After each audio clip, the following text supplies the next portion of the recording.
Lyon-Confluence, c'est un projet de ville durable. Mais derrière les concepts se cache de la technologie. Que peuvent apporter les smart grids pour faire fonctionner cet ensemble? Réponse de Maxime Valentin, responsable technique à la SPLA Lyon-Confluence.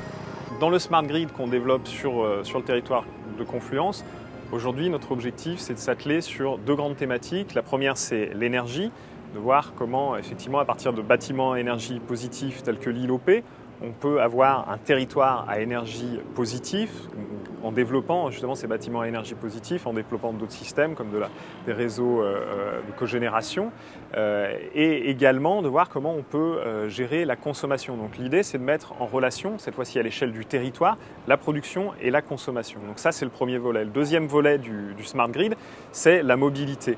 Donc on a effectivement avec le Grand Lyon un partenariat sur un projet qui s'appelle Optimode pour aider les citoyens à utiliser cette application qui se mettra en œuvre sur le site du Grand Lyon pour améliorer la circulation et les différents modes de transport.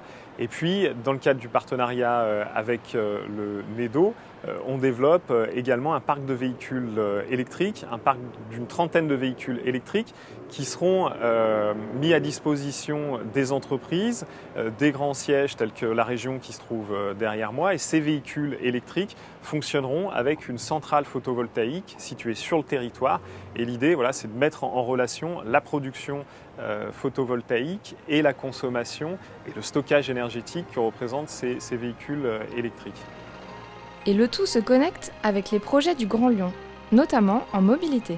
Optimode, c'est un système d'information qui va collecter tout un tas de données sur les transports, c'est-à-dire les transports urbains classiques tels que le tramway qui passe juste derrière moi, le train, la SNCF, mais également sur les transports, les véhicules légers, toutes les questions de trafic importants. Et donc Optimode, c'est un outil très très simple d'utilisation qui va vous permettre, en fonction de l'itinéraire que vous avez choisi, de choisir le meilleur mode, en fonction évidemment de critères de temps, mais également en fonction de critères environnementaux.